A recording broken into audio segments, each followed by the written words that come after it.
Welcome, welcome, welcome. Welcome to You've Championed Yourself. Who are you? I'm Chris Ferguson, your host. It has always been a dream of mine to showcase ordinary people doing extraordinary things in life for themselves and for others. In my career, I've seen a lot what humanity does to humanity. And I want to give those people who don't have a voice or are doing amazing things and never get noticed, never get exposure to society and have other people see what amazing people are on this planet. The people that I have, they've taken their dreams, they've turned it into their reality. As they reach beyond their personal struggles or pains or traumas where so many people give up and lose hope, there are those few who can walk through their obstacles and their challenges, not knowing where it's going to take them, but they trust themselves enough not to give up, to do the follow through in their personal life, their career, and in relationships. And this is what I call a champion, an everyday champion in the world that's doing so much. Today, I have an amazing, amazing lady with me today. Her name's Johann Callaghan. She is all about health and sleep, and she's an author. We've got so much to talk about. Let's welcome Johann to the podcast this morning. Good morning. Hey, Or Chris. should I say good afternoon over there in Ireland? Yeah, it's almost good evening even, yeah. I am so thankful that you agreed to do this podcast because the time difference is like 6 hours, 6 hours, I think, difference. Yeah. Crazy. It is. But you know what? I love technology because who knew we would be able to connect like this and share stories and be able to talk and become friends in other countries with and not being in the same country. It exposes us to so much more in the world. It has its good points, absolutely. So this morning, I wanted to talk about everybody has a backstory. Everybody has that point in life where they were at when they finally decided, no, this is what I need to do. What was your backstory? Oh my goodness. Well, so I have experienced a lot of challenges, like everybody does during childhood. We all do. We all experience challenges. But my own personal story, I suppose, when I was 6 years of age, I was sexually abused by two young adult men. And being a child, I actually did not realize this was happening. They persuaded me with sweets, and that was my reward. And that happened. And I remember I was 6 because I made my communion only a few weeks later, and I was 7 when I made my Holy Communion. Fast forward, and I'm the eldest in my family. I have 5 other siblings.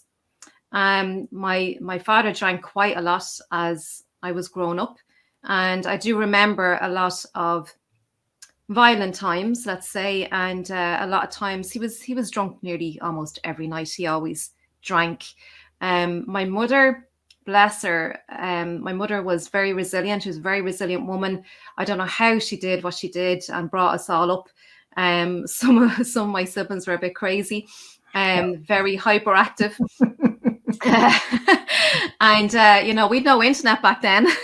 So, these days children are entertained with lots of, video games and then the internet and what have you. We'd none of that. So it's very challenging. But yeah, I always remember though resenting my father because there was a lot of fighting. There was a lot of arguments. There was a lot of fighting. I do remember him not having respect for my mother. I do remember him attacking my mother and calling her terrible names and putting her down and all this kind of thing. And I really didn't appreciate her, And it got to a stage where I resented my mother for this situation because I didn't realize at the time. I didn't realize where this hate came from, but I blamed my mother for allowing this to be present in our family growing up because it not only impacted me, it impacted my brothers and sisters as well. And I remember, I was probably 9, 10 years of age. And I remember one of my younger brothers, he was mostly very often on the bottom step of the stairs, and my mum would be in bed. She was probably pregnant again. My mum had a lot of pregnancies, obviously, after me. So I remember her being pregnant quite a lot. So my mum was tired on top of minding all of us. And I used to rescue my brother. That's how I say it. I used to rescue my brother from the stairs because my father would be just talking nonsense, just talk and talk. And my father loved to just talk. But it was 1 o'clock in the morning, and my brother was only 6 years of age or something. So that's no time for a young child to be up, But there was a lot of these stories. A lot of times were very violent. My father attempted suicide a number of times as well. I remember that. Mm-hmm. So there was a lot of that growing up, and I really resented it, and many sleepless nights, many days going into school exhausted, and but when I was around 15 or so, I really resented my mother. I really, really resented my mother. And it's funny, I was having this conversation with my coach this morning. My mother used to ground me. And grounding is, been locked in your bedroom or punishment. Yeah. And I was the only one who was grounded, whoever got grounded. And I was not very troublesome or hyperactive as far as I was concerned. Anyway, I'm the quiet one, and the quiet one with a voice. But I was never hyperactive or bold. Now, I don't believe there's bold children, but that's, children. Oh, I was a bold child. I was. Really? Yes, I was. I'm honest. I'm very transparent. Really? Very open and honest. And I was locked away in my bedroom, and I was, I just felt so isolated and constrained and frustrated. And it wasn't justified because it was like I was being put away for something I didn't do. And, it was just to keep the peace, because if I said something, I triggered my brother or triggered my father. Mm-hmm. My mother always said, just keep the peace, say nothing, because it would start an argument. And I just always remember I was put away in my bedroom, and, I'd come in from school and I'd have to go straight up to my bedroom, and it was awful. It was awful to be. And I don't believe in the bold step or, putting a child up to their room or putting them out on the stairs for a timeout. I personally don't believe in that. That's just my personal opinion. I don't believe in it, because it's kind of saying to a child, it's isolating a child, mm-hmm. And it's not showing them love. And there's obviously something underneath it, but that's a bigger story. But so then I turned 16, and this was a big instant in my life where I was, I really felt not loved in my family. I really felt isolated. I made a decision that, you know what, I don't need my mother. I don't need my father, because what I discovered was it was more painful trying to get my parents to love me. So it was easier to, say, you know what, I don't need you. I'm independent. I can live my own life, blah, blah, blah. Right, but every child needs to be loved. That's just part of a childhood, that sense of belonging, to be needed. So I'm 16, and I just finished school, some of my school holidays. I have 2 months off on my school holidays until I go into 6th year, which was my final year in secondary school. And I met this bunch of people, a crowd, like a gang, and they were hanging around corners, and, they liked me. And I regularly start going out and meeting them and, hanging around the corner. I started smoking, all that kind of stuff. And I met this man, and he really liked me, and he was really nice to me. And I was like pulled in, and I really liked him, and we became boyfriend, girlfriend. And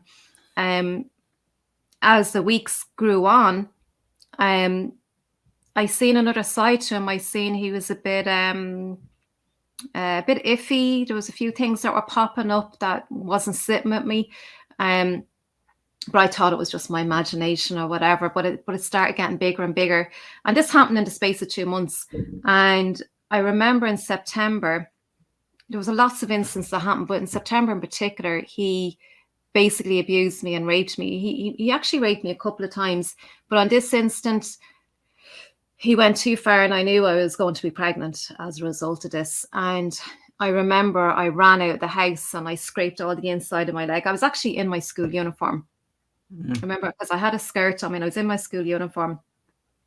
and I'd literally only started back to school. And yeah, he dragged me back into the house, and I was terrified. I mean, I was terrified. And I eventually got away. I went home, and I remember thinking to myself, I'm pregnant now. Like, what can I do? I was terrified to go to the doctor. I didn't know how to make an appointment and go to the doctor, because I knew the doctor would have, because I was only 16, I was a minor, the doctor would have to tell my mother, and there was no way I was going to do that. Like, so anyway, a few months later, and I'm pregnant, and I'm having morning sickness, and I'm morning sickness every second morning.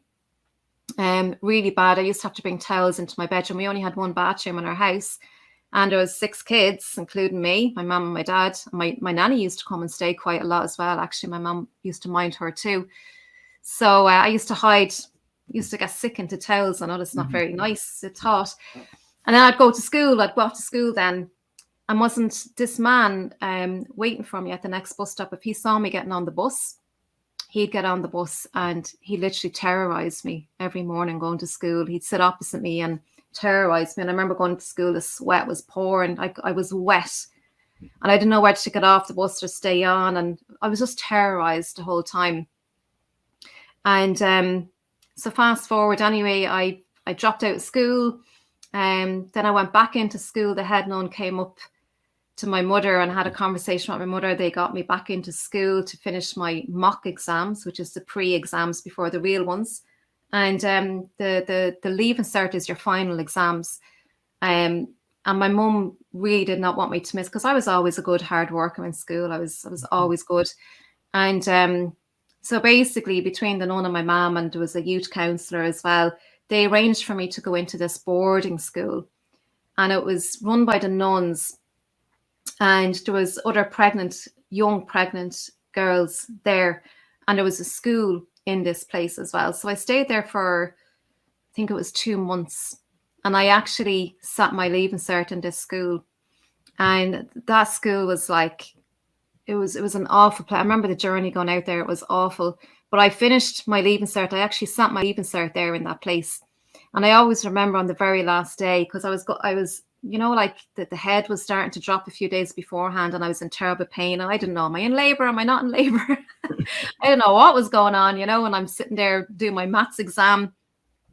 And I was in so much pain on one of the days that all I got to do was write my name on the paper. I literally couldn't even read the questions. I was in so much pain. But the last day of the exam, I went into labor, and I had to get the bus home. So I'm on the bus in labor, like starting labor, you know, and it was phantom labor initially starting off. And I'm on the bus. I have to go into the city centre and then get another bus out to where my parents live. So anyway, I had the baby a few days later, and that was terrifying afterwards, because I was terrified to go outside. I was terrified to walk around a corner with my young son. And because this man was kind of knocking around, and I was terrified of him, you know, because he was he was stalking me and threatening me and everything, you know. And I found out afterwards that he was involved with the guards, with the police. He was wanted by them. And the police actually approached my mother and wanted me to prosecute him. My mum told the police where to go, because I was only a minor and I was going through enough trauma, like, you know. So fast forward a few years later, and I got married. And my husband wanted to have kids, and I was having none of it. I was joking with him, saying, do you think I'm a baby making machine or something? I was like, there was no way. I had no intentions of having kids. But about 5 years later passed, and he was like, yeah, Joanne, seriously, can we have kids? You know, and obviously there was a big conversation around it. So I didn't like the idea. I was terrified, because my only experience of being pregnant was, you know, when I was 16. So we went for counselling, a lot of counselling, and eventually I felt safe and comfortable to have a child. So we got pregnant straight away. It was great. I was really excited. This was going to be all planned. I was going to take care of myself. I was going to leave my job. I was working on my job for 17 years at this point, a very good job. And so I left the job. We bought a brand new house, bought a brand new car. Everything was just perfect. I was so content. And my baby was due in December. So it was nice coming up to Christmas. And I remember my brother was getting married over in Australia at the time, and I was really bummed because I couldn't go over, I couldn't travel. I was, full term. And so my baby was due on the 7th of December. And it was one of the strangest days because that day my baby died. Mm. And I remember her last kick. Like I literally remember her last kick. It was one of those real sore ones, that they really tough kick.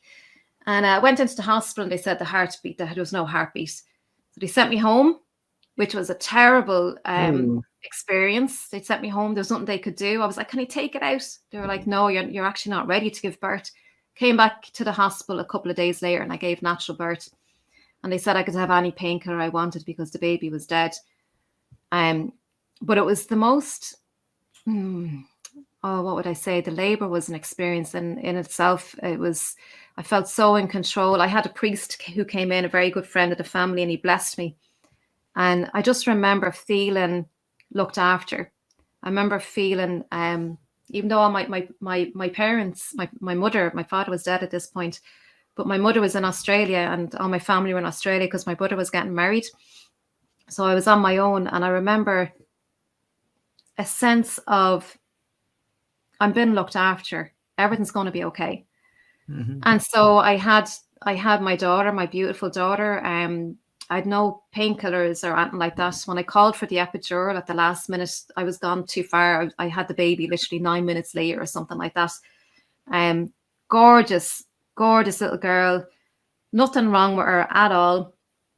I got to hold her, got to bring her home in her little white coffin, all of that. But for many years later, I was depressed and all the grief and all that kind of stuff. And I actually hated children. I hated children. I hated the fact that my brothers on my other family, anybody who was announcing pregnancy, I was like, oh my God. So anyway, I met a spiritual lady a few years later and she took me in and she taught me all about forgiveness and self-love and caring for myself. And really that's what I got to see in that, Chris, was how powerful, no matter what you go through in your life, how powerful. And we have access to our own power and strengths. And there is a higher force out there. Call it whatever name you want. And it's just so beautiful and so loving. And that's what I got. And from that point onwards, Chris, I was on a mission. I didn't realize at the time, but I wanted people to get this feeling of the power that they all have. So no matter what you go through in life. And I set up my business then a few years later, and where sleep came in, I was doing all the holistic massage and all that kind of stuff, the Reiki, all that. And when my mentor said to me, Joanne, you got to write a book. And that was when I wrote my book on sleep. And when he said it to me, I was like, me, an author, I thought like only, famous people did that kind of thing, And so I identified a lot of people who were coming to me for their massages were really, really tired, exhausted. They had no energy for their kids. They had lots of regrets. And, so that was when I wrote my book, How to Get a Good Night's Sleep. And it was only through writing that book that I realized how profound sleep is. And it's so overlooked. It actually is a pillar of health, but it's so overlooked as a means to having a healthy and fulfilled life on all levels, even spiritual. A lot of people wouldn't even connect it to that. And I think that the age that we're living in right now, we are just in a busy mess and there's just so many distractions. It's so chaotic and it's busy because people don't want to feel. So if they keep themselves busy, they don't have to feel, but then they're overthinking, and that's what's keeping them up at night. Absolutely. All those thoughts in the head. And you see, because a lot of people say to me, it's only when I go to bed. Why is my head like it's full? Just doesn't stop talking to me, that monkey brain. And what it is, we're distracted all day long with stuff. And, we have our addictive means. We're all addictive. We're all addicted to stuff, right? People think addiction is gambling and drugs. It's that as well, but we're addicted. Oh, caffeine. Absolutely. Yeah. Absolutely. I love my coffee, but I love my tea. And so what does tea have? Caffeine. I don't drink Absolutely. sodas. I don't drink anything like that. I don't drink anything caffeinated or carbonated, but I love my coffee. Yeah, yeah. And you know what? It's great because, there's lots of things out there that's good and bad for us, but and we're all individuals and it affects us Mhm. individually as well. So this is where the responsibility comes in to knowing what affects your body and your mind and how far you can go with it, what's enough, and what you can do in place of that. Like, if I'm eating really badly for a while, I say, right, I got to eat a bit of fruit now and vegetables, to balance it out a bit, or whatever. And I don't like watching food labels and stuff like that. So some people have to, like what you were saying earlier Mhm. on. Um, I like to be sensible. Now I know our foods are very much mineral deprived and all the pesticides and all that. There's all that going on at the moment, and the soil been overused. But you know what? Eating cabbage for your dinner is much better than, getting something out of the chipper or whatever. I mean, that's what I'm saying. Just be sensible as well, Mhm. And then obviously sleep comes into it as well. And it's just huge. But The thing is I agree with you. And what most people, I think most of my audience knows that because of COVID, I became diabetic. And so yeah, I didn't realize a banana has 19 sugars in it. it's An great. Yeah, apple has 27 natural sugars in it. And the sugars stay in your body when you eat it, but it's a fruit. And I was actually using, because I've always watched what I've eaten so I wouldn't gain weight and stay healthy. I made my own foods. I took my own lunches to work hmm and I would use fruits as a snack. And it was actually my nemesis because once you're diabetic, you can't have all that sugar. And you don't absolutely. realize that if you mix strawberries and blueberries and bananas up in a bowl, you could be doing Sugar 150 cocktail. to doing a 200 grams of sugar, and it's going to spike you all the way to the roof. So I agree. It takes a lot of stuff. But what I want to talk about, and you brought it up about sleep, what's the difference between quality Mm, sleep and non-quality sleep and how it affects your health? that's a great, great question. And very relevant. I mean, I have a lot of clients who say, "Oh, I've slept a good 8 hours. Like, what's wrong with me? I'm still tired. I'm wrecked. I'm exhausted, but I've had enough sleep." So you can have the right quantity of sleep, but not quality sleep. And the difference really is your quality sleep resides in the deep phase of sleep. So we have all these cycles that our body goes through. We've got our deep, restorative, slow wave sleep, and then we've got REM sleep, which is where we dream, very good for our emotional, mental health. And the deep phase of sleep is responsible for so much. It's responsible for the healing, the rejuvenation. All our cells die off and they have to be cleaned out and then new cells made. So all that works in a deep phase of sleep. And our body as a whole cannot operate optimally if this clean and out system, this waste disposal system, if that's not working properly, it's going to slow everything down in your body, all the cell communication. Our cells actually talk to each other. So, when we talk about our nervous system, all the signaling, the electrical impulses, so the firing of that all slows down. So even our cognitive function slows down, and any responses in our body itself, everything just slows down. It doesn't work optimally. Even our digestion, our whole metabolism, it Mhm. all slows down. It doesn't work properly. And our immune system, oh my God, I could talk about an hour on that.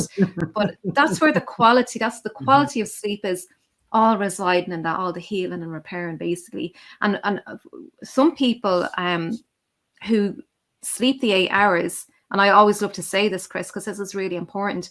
There is a sleep disorder called sleep apnea. And a lot of people will say to me, "Oh, I've slept my 8 hours or whatever." And I asked them to consider a possibility of sleep apnea. And first thing I asked them is, "Do you snore?" Because that's a big culprit. Now, you don't have to snore to have sleep apnea, but a lot of people with extra weight and they may snore. Especially if it's loud snoring. And my Mhm. husband has sleep apnea. And the thing about sleep apnea, if that goes untreated for a number of years, it can lead to massive health consequences like heart disease, cardiovascular problems, strokes, even type 2 diabetes. So that's always a thing that I always say when people ask me about quality of sleep, is just to rule out that sleep apnea. I agree. There's so many people that don't realize that how important sleep is. Because I remember when I was a kid and I became a teenager, the last thing I wanted to do was sleep. I didn't want life to pass me by. I had that attitude. I had to, I wanted to be a part of things. I wanted, like any other teenager, wanted to be accepted. And I remember having what they called fog brain sometimes when I didn't get quality sleep. Can you explain fog brain for my audience? Because that's a huge thing when you're sleep deprived.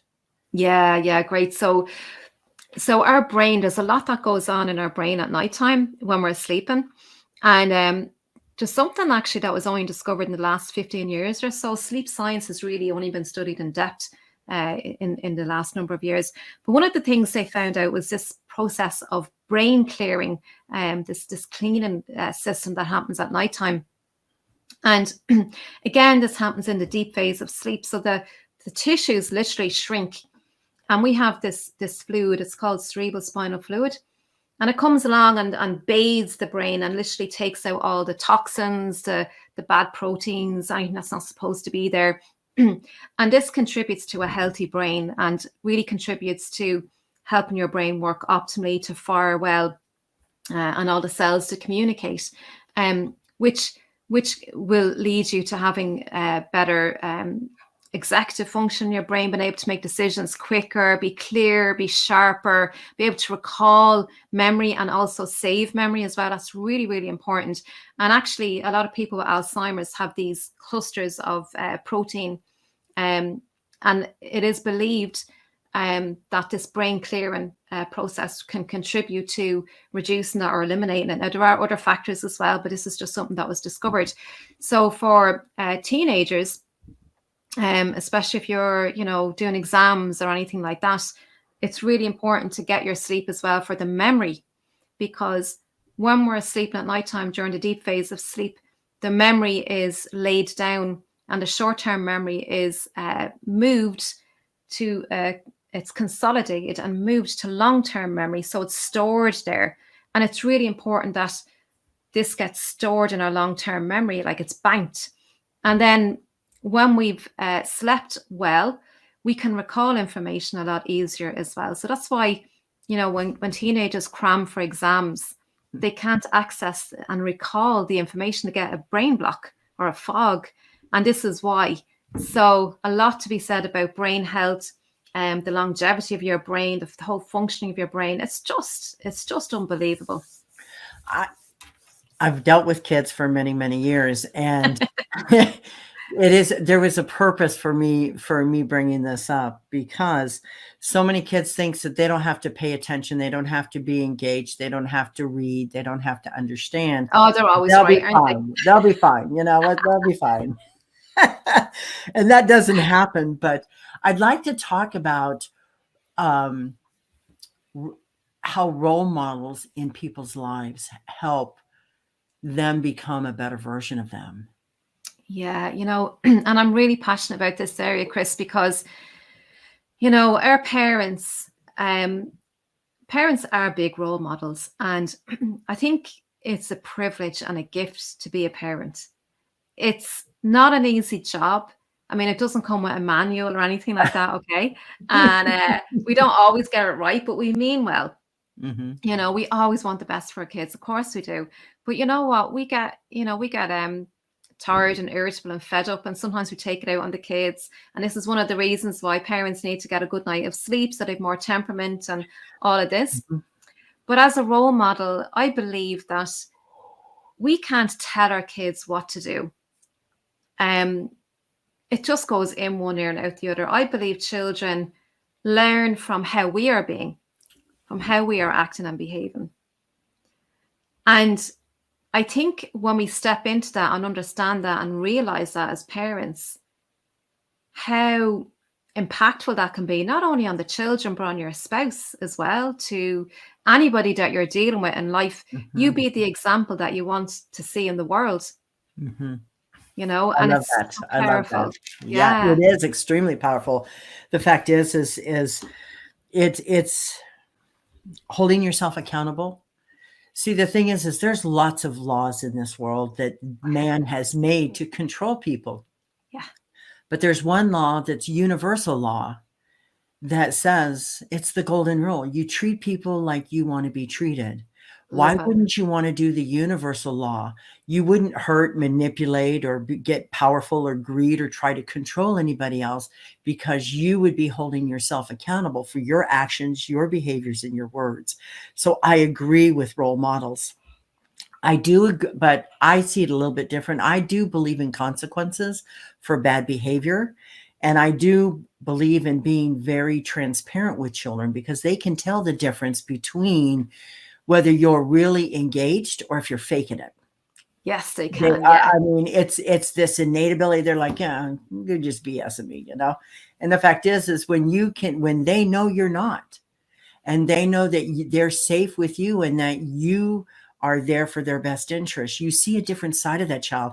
They open up to you. They tell you all the things, and it gives you a sense as an adult to that you can use those issues that they're having to help empower them, not to Yeah. control them, not to manipulate them, but to give them the guidance that they need to become better and to think bigger, to be better.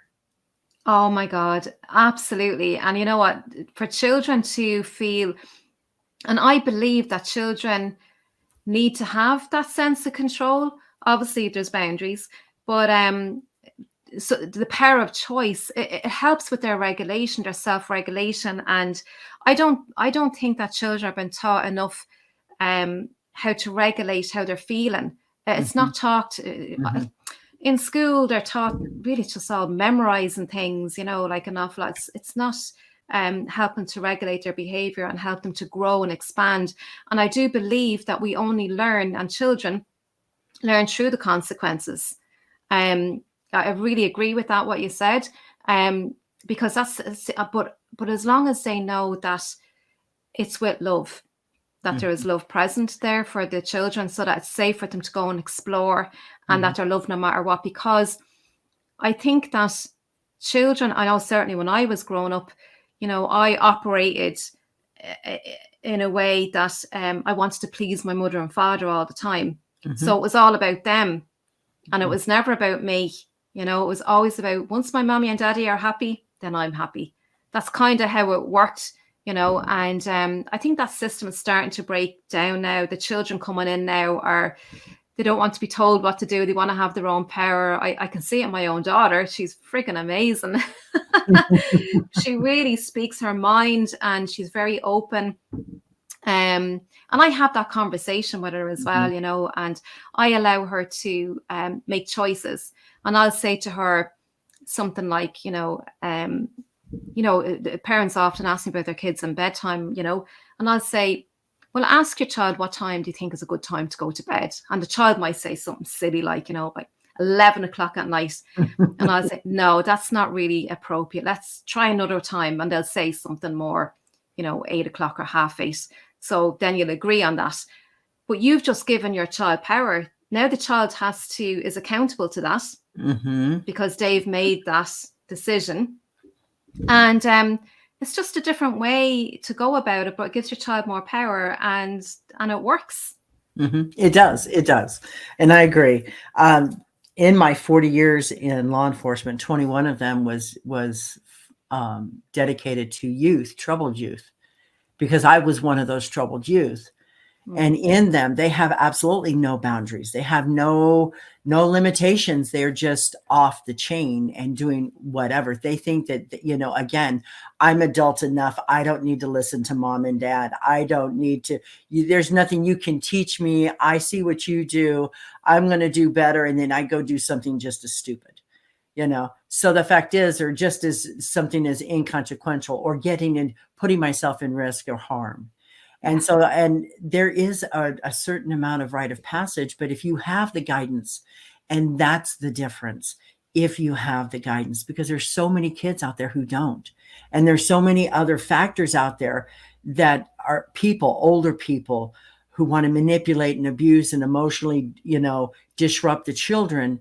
Mm-hmm. Then to give them ideas that oh, I'm your true friend, and I'm gonna come hang out with me, and you're gonna be safe, and come on, let's do the cigarettes, let's do the drugs, let's do this. And all they're doing is supplying another user for their dealer that they're trying to pay off. Yeah, and And fulfilling on so their agenda and not exactly, interested in the person exactly. at all. So the fact is that at some point somebody has to say, who's going to protect our future? The children. Yeah. Who's going to take a stand? Who's going to help them figure it out? I used to do mindfulness at the school, and we would do breathing exercises just to get the kids to calm down, to get out of their overthinking, to get out of all the thoughts that's going through their head. And I would do this at school. We never had that when I was in school. Yeah. They also, here in Tennessee, they also teach, and I love this, which is very rare, but they're teaching kids how to do checkbooks, how to hold a business account, how to understand credit cards, how to understand credit, because that was nothing I was ever taught in school. It Real was life stuff. reading, writing, arithmetic, and spelling, in English. It wasn't any of the life tools. Yeah. I mean, you need the education to have the knowledge. You Yeah. need the foundation. Absolutely. However, the fact is let's start teaching our children. I don't want to not teach them reading, writing, and arithmetic and sciences. I want to also teach them a true history, not an opinion. Because being in the school district, I saw teachers that were teaching their opinion and not the curriculum. Oh no. Yeah. And so the thing is when you have, and it in our country, it was this, and I have nothing. I'm as open-minded as you can be as a human being, but I'm not a liberal, but I'm not a conservative. I'm one of these people that go and I research and I check out the facts. And I've always been that observer. And so that's what I try to teach everyone. One, get an education that gets you out of and makes you competitive in life. Once you hit 18, all of a sudden the laws change. You're now an adult. You went from 17, 11 months and 29 days, and you're a juvenile. You could commit a crime and be held by the juvenile standards, depending on the crime. The minute you hit 18, all of a sudden the laws go from gray to black and white, and you're held differently. And most kids don't get that. Yeah, different world. Think about it. The brain doesn't even completely fully grow until you're 24 years of age. And they found this out recently, or has been for a while, but we hold kids accountable at 18 because they want to be adults at 18. They don't want to wait to be legally an adult at 21 to drink the hard liquors or do whatever. It's those forbidden fruits. Yeah. And they're still learning to be responsible. Like that's a whole big area. And like you're right, the brain, and we talk about it was the emotional brain and the logic brain, and the two of them are fusing and connecting, and it's not mature until they're whatever 24, 25. Yeah. And so they're primarily operating from, and they're so conditioned. Yes.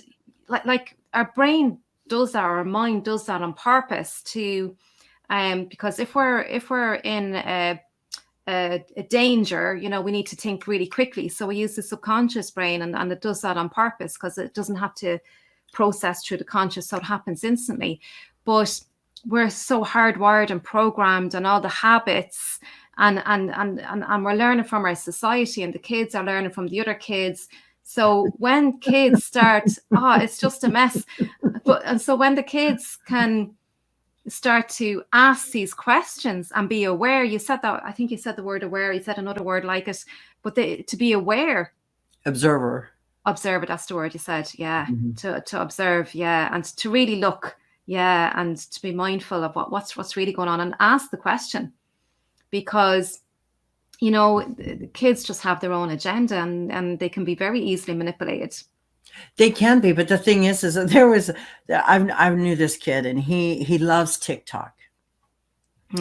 And he came to school and he said, "Oh my God, I had 60,000 hits on my TikTok page. I'm quitting school. I'm a superstar." And I looked at him and I said, "What money did you get out of it?" Is it enough to pay your bills, to buy an apartment or a house, or rent an apartment or rent a house, buy your food, pay for your gas, insurance, telephone, cell phone, all of this stuff? He goes, well, no. And I said, so if you're going to quit school, why are you sabotaging yourself? Great. It's awesome you had 60,000 hits on a stupid video that you did on TikTok to act like a fool, but how is that going to translate into real life? Yeah. Yeah. And he kind of sat back and he goes, well, okay, you got me. He says, it's not about getting you. I just want you to see the difference, because you come in and announce you want to quit school. This is the first step in your life as an individual that you can be successful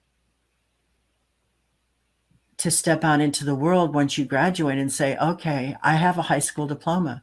Because there's so many people who are dropping out of school. In some states, kids can, here in the United States, kids can be expelled from school, and their only other alternative is to get a GED, which is a general education diploma, but they have to do it on their own. And how many kids have that kind of a motivation?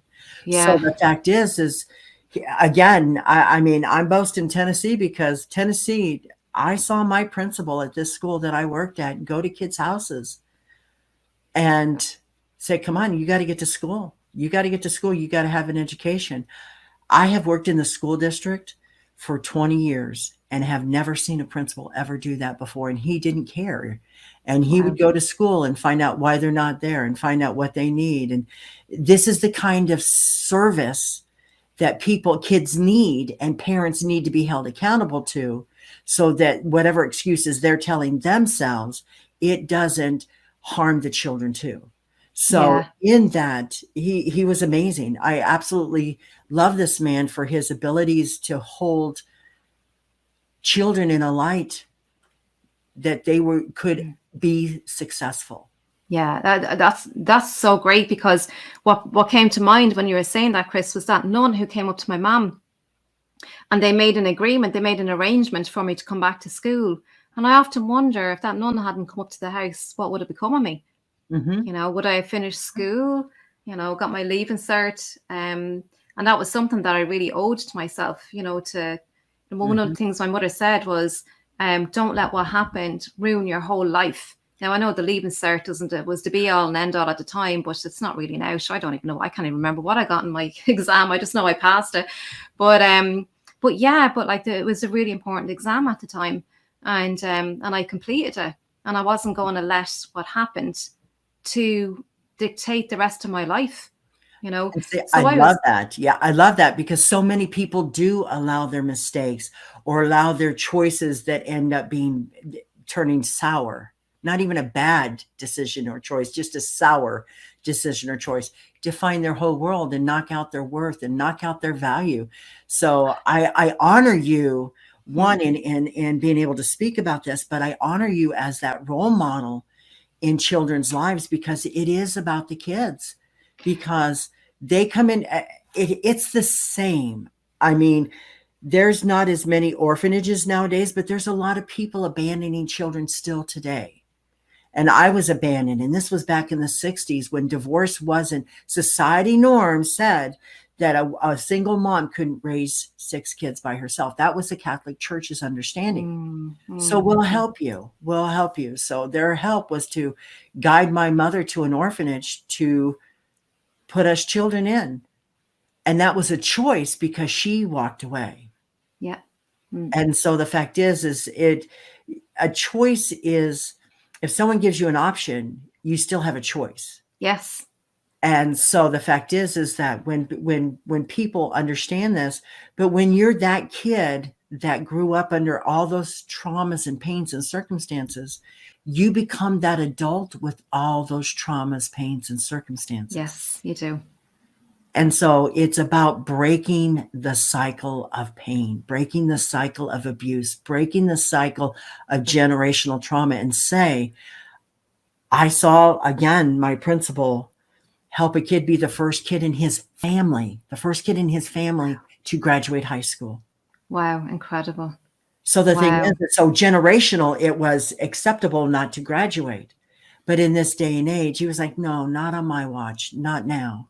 Change the pattern. Yeah. Absolutely. And it was amazing. I mean, I was that dutiful employee. I did my job. I tried to do the best I could. And the kids knew me as the deputy. And I had an amazing boss. She's a certified family counselor, but she's also a certified English teacher. Wow. And Yeah. so she was dealing with the behavioral kids. And so I loved being in that classroom because here I am, and they didn't know it at the time. They knew I was a criminal profiler. They knew that I had hostage negotiations as another certificate in my bucket of tools. Yeah. And I could figure out what they were going to do before they did it. Wow. They Yeah. couldn't figure it out. But the fact is again, when you're that observer, Yeah. so even today, the kids will contact me and say, I need to talk, Miss Chris. I need to talk. Yeah. I remember you saying that. All right. There's something about, being able to, it really worries me. It concerns me that there's so many distractions, all external stuff, right? Things that are going on. And we're so, like kids even, they're so focused, and parents, it takes something to be still. Like you talk about observing and noticing and being aware, and it takes something. You need to be in a place to access that. And I think right now it's like there's so much that we can do. Us human beings have so much power beyond what we even understand. And what it takes is for us to slow down, rest during the daytime, take a time of stillness, 5 minutes. Whenever I do Zoom calls now, if I don't have time to go out for a long walk, I'll go down to the end of the road and back again. And in that space, something comes to me. That's what I call rest. And rest doesn't mean you're lying down having a nap. Rest is taking a break from it's being with yourself. Yes. And having a look at things, reflection, wherever you want to call it. But I think it is so super, super important because you can access something about yourself that you can't do when you're busy. Because when you're busy is chaotic. It's a busyness, and you can't access that. And, in the space of the stillness is where your soul lies, your who you are, who you really are, because we're so busy responding to other people. We want to look good, especially the kids. They want to look good with their peers, and to be accepted as part of the gang or whatever circle of friends, whatever you want to call it. And it's really important. But if a child knows and feels worthy and I'm good enough, they can disconnect from all of that. I have to be this way for them to be accepted, because that has to stop. It does. And unfortunately, until we can get all the adults on the same page and understanding that, you know what, I don't have an opinion either way, but when we have children, we're accountable for the children. Yeah. We're accountable for what happens to these children as an adult. And the family unities have folded, they have collapsed. And this was all part of the control from other people to manage people. Yeah. And so in that, when we start holding ourselves accountable for our actions, our thoughts, our words, and how we communicate with other people, and this is all internal reflective stuff that you have to do beforehand, because if I say something negative to you, I've just sent you negative energy, and that could affect your day. Why would I do that? But why would I want to send negative energy to myself? Because I do that also. It's called karma. And so in that, I absolutely agree with everything you said. And in support of it, I love the fact that you're such a strong role model. We need more of that in the world. We absolutely do. And you know what? It all starts with ourselves, how we relate to ourselves. When we talk about relationships, it's not, we think about our relationship with our husband or our wife or our mother or father, but my understanding is how we relate to that, our perspective of that, and what our truth is. It's not the truth. But relationships, it's a whole new world when you look at, I'm actually doing this program at the moment on relationships, and it's not even a person, it's a thing, how you relate to an event, how you relate to a circumstance. It's just profound. And it's all inside of us. But it starts with how we relate to ourselves. And we're our own worst critics.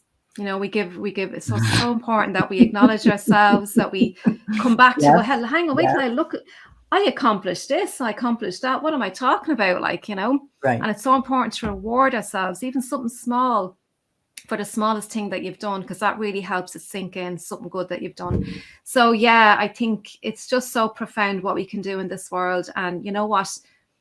The people around us are actually, they're us in a way. We're all one. Do you know what I mean? So why would you want to harm another person, or a child, God forbid? They're just so innocent. And Any yes, being, animal, any being, it doesn't matter with a what you put life. out there. But I wanted to ask 3 tips that you could give to my audience that could help them. And it could be in role models. I love that idea. As far as 3 tips as how they could help themselves. Okay. Well, the first thing, and I've noticed this with my daughter. So as a role model, so as parents, we're busy doing stuff, right? And I'm an entrepreneur, so I work from home as well. And from time to time, I might take on a bit of work while I'm in the presence of my daughter. At the moment, my daughter is inside doing her homework. Now I have her set up. But if I'm doing the dishes and she comes over and says, Mommy, I did this in school today, or whatever, and say I'm listening to a podcast or whatever, and I'll say, hang on a second. And I'll listen to whatever the podcast, and I'll say, okay, Leah, I'll come back to her a minute or two later and say, okay, Leah, sorry, what did you say? It doesn't matter. Right. And this is what kids do, because you see, kids are so present. So whenever a child comes up to you and they want to share something with you, drop the dishes, drop the podcast, give them your full attention, because they only live in the now. And what you're saying to your child when you say, hang on a second, or if you're on a phone call to somebody or whatever it is, you're saying to that child, you don't matter. Yes. That's or exactly dismissing them. You're dismissing their importance. Absolutely. So that's absolute tip number 1. It's profound. It really is. In relation to sleep and kids, I suppose, I always talk about giving your child a choice, or what story do you want to read tonight? Or like, it's so simple. I use essential oils, and I'll say to my daughter, what essential oil will I put on your pillow tonight? Do you want lavender, or do you want chamomile? I let her have the choice. And like, it might seem like a big deal, but it's huge, because you're giving them power. Yes. And this is what this is all about, is so that they know that they have power. That's what a choice is. Other things I like to do is sunshine in the morning time. First thing in the morning is super important for you as the parent, because it really resets your whole rhythm. We are creatures of rhythm. The earth has evolved with this rhythm of day and night over thousands of years. So getting sunshine first thing in the morning is really helping you to reset your clock, your biological clock, all your metabolism processes, everything. And your day starts, your sleep starts from the time you wake up in the morning, how you start your day. So I love to incorporate that into a morning routine. And if I can give you a 4th one, go ahead, because this is really important, and I've found this profound.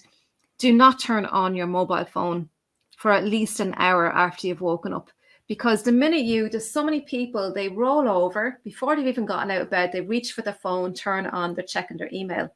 And what you're doing there, straight away, you're coming out of a nice sleep. Your brain waves are still slow, right? So you're nice and relaxed.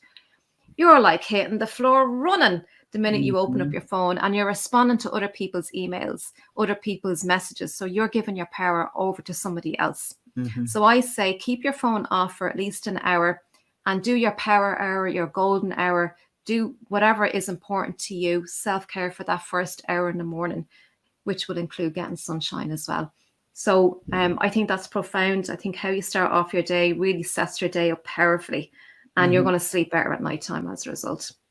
I love that. And I agree with you. A lot of people they're so disengaged in their world that that's their lifeline. And that's where kids are. We never had that when I was growing up. When we woke up usually hungry, because we hadn't eaten since the night before. And as kids, we're growing and all we want is food. And we didn't have those kind of distractions. And so I love modern technology, but there's certain things about modern technology that disables us from being our best version because it takes our power away. I think we need to control technology, not have technology control us. I love that answer. I love that answer. I agree. I ask this of all my interviewees that I have. I'd like to take a minute, sit back, take a deep breath in, and I want you to connect with your inner 5-year-old child. And what would she say about you today, where you're at, what you're doing? Oh, you know, my inner child right now is so excited, cheering me on. She is, and my daughter as well, who died in 2007, I feel she's with me in that childlike being as well.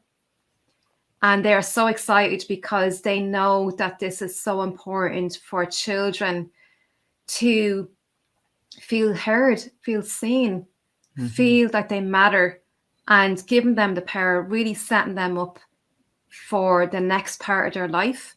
And that's super important because who they are as a child is who they become as an adult. And my inner child is just so excited.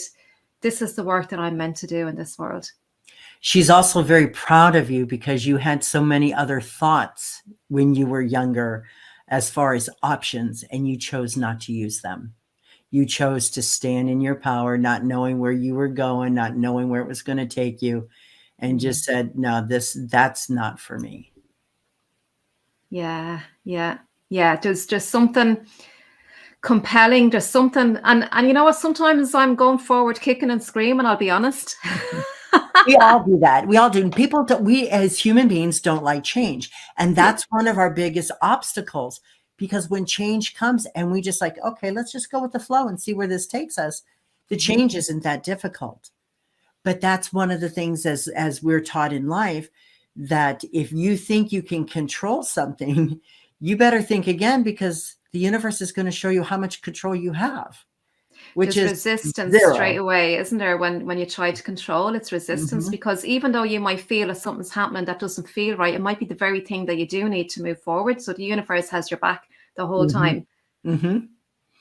So Johann, thank you so much for being here today. Thank you for all your wisdom and knowledge. And absolutely, I honor you as a role model for humanity, because we need so many of them. I'm fortunate to know quite a few of them, and I am honored to know them. So thank you so much. Thank you, Chris. You're a gorgeous lady. I love you to bits, and thank you so much for having me on your show. Hang on just one second. It takes a special kind of individual to dream their thoughts and ideas and turn it into their reality. Johann Callaghan, you've done that. You stepped past your fears, you stayed the course, and had the courage to follow through to the end. Johann Callaghan, you've championed yourself. Now we know who you've become. Thank you for sharing your ideas, your thoughts, and dreams with us today. It has been an honor.